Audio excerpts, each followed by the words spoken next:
이번 전시는 여백의 말 걸다 해서 여백은 그려지지 않은 부분에 대한 의미 부여라고 얘기할 수 있고요. 제 그림은 물론 제가 그리지만은 보는 사람들의 몫입니다. 그래서 보는 사람들이 어떻게 해석을 하고 그거를 나름대로 의미 부여를 하느냐에 따라서 그림은 상당히 달라지지 않을까 싶습니다. 그래서 이 작품을 이렇게 먼 곳에서 봤을 때 여기서 뭔가 이렇게 커다란 이렇게 들려오는 소리 내지는 어떤 느낌 같은 거. 그래서 어떻게 보면은 산의 형상을 띠기도 하고요. 그 다음에 이제 파도의 형상을 띠기도 하고, 아니면 여러 사람들이 손을 잡고 걸어가는 그런 형상입니다.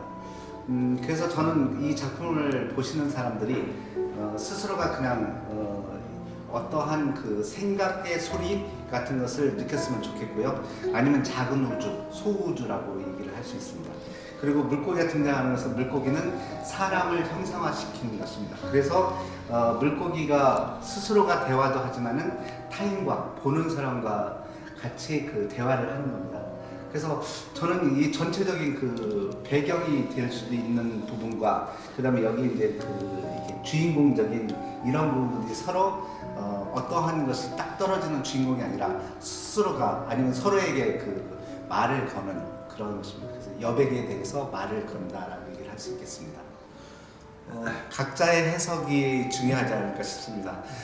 그림을 그리는 사람은 뭐 화가의 몫이지만은 그것을 어떻게 보느냐 그리고 해석하느냐 하는 것은 관계의 몫이 아닌가 싶습니다.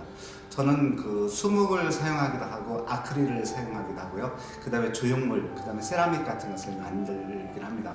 그래서 어떤 때는 2D로 보여줄 수 있는 부분과 3D로 보여줘야 되는 부분들은 좀 다르다고 생각하기 때문에 그렇게 표현을 하는 것이고, 그것은 이제 보시는 분들이 스스로가 어떻게 그림을 볼 것인가, 조형물을 볼 것인가에 따라서 조금 다르지 않을까 싶습니다.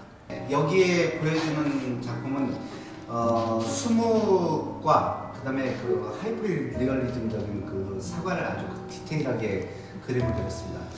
사과와 수묵과 어떤 연관관계가 있을까라고 했을 때 사실은 관계가 있을 수도 있고 없을 수도 있습니다. 그래서 이것을 보는 사람들로 하여금 사과와 이거와 어떤 관계가 있을까, 내지는 왜 이렇게 그렸을까, 어떤 그런 생각을 하게 되고요. 제가 그 인생을 살다 보니까 어떤 부분들에서는 사과가 주는 그 사과 자체의 어떤 과일, 그 풍성함도 있지만은 거기에 그 사과라는 의미, 사과해야 될 일, 그런 것들이 어떻게 보면 가끔 있지 않을까 싶어가지고.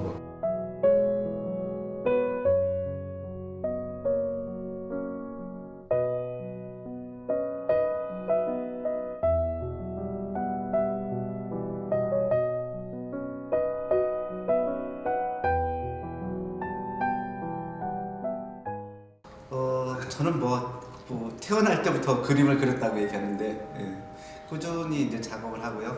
제가 본격적으로 이제 작업을 매진한 것은 2000년도부터 해서 매년 연 1회나 2회 정도 개인전에서 발표를 하고요.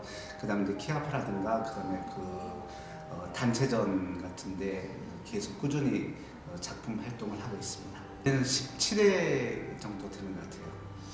이 작품은 제가 어느 날 비가 오는데 가만히 창밖을 쳐다보고 있었어요. 그러다 보니까 어떤 느낌이 드냐면 비라는 것을 한번 그려보고 싶다는 생각을 했었어요. 그래가지고 이 비는 형상화된 거였지만 사실은 형상화됐다는 것은 우리가 스스로한테 어떤 질문을 한다면은 그린다는 것은 그리움을 어떻게 표현할 것인가 하는 부분들을 가지고 생각했고요. 컬러는 제가 한때 블루를 열심히 그렸기 때문에 블루 색을 이제 사용하게 됐습니다. 그래서 어떻게 보면 이건 사선처럼 보여지기도 하고 빗줄기처럼 보여지기도 하는데, 이건 마음 속에서 우리가 가지고 있는 내재된 것을 갖다 표현을 하는 것입니다. 저는 대학에서는 디자인을 전공했고요.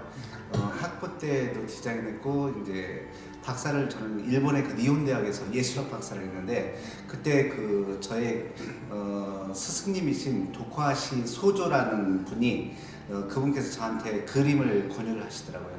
어떠한 부분들에서 그 표현하는 것은 예를 들어서 포스터로나 그래픽으로 할 수 있는 부분과 그 다음에 화를 할 수 있는 부분, 그 다음에 3D 다양하기 때문에 너의 생각을 다양하게 표현하는 것이 어떨까.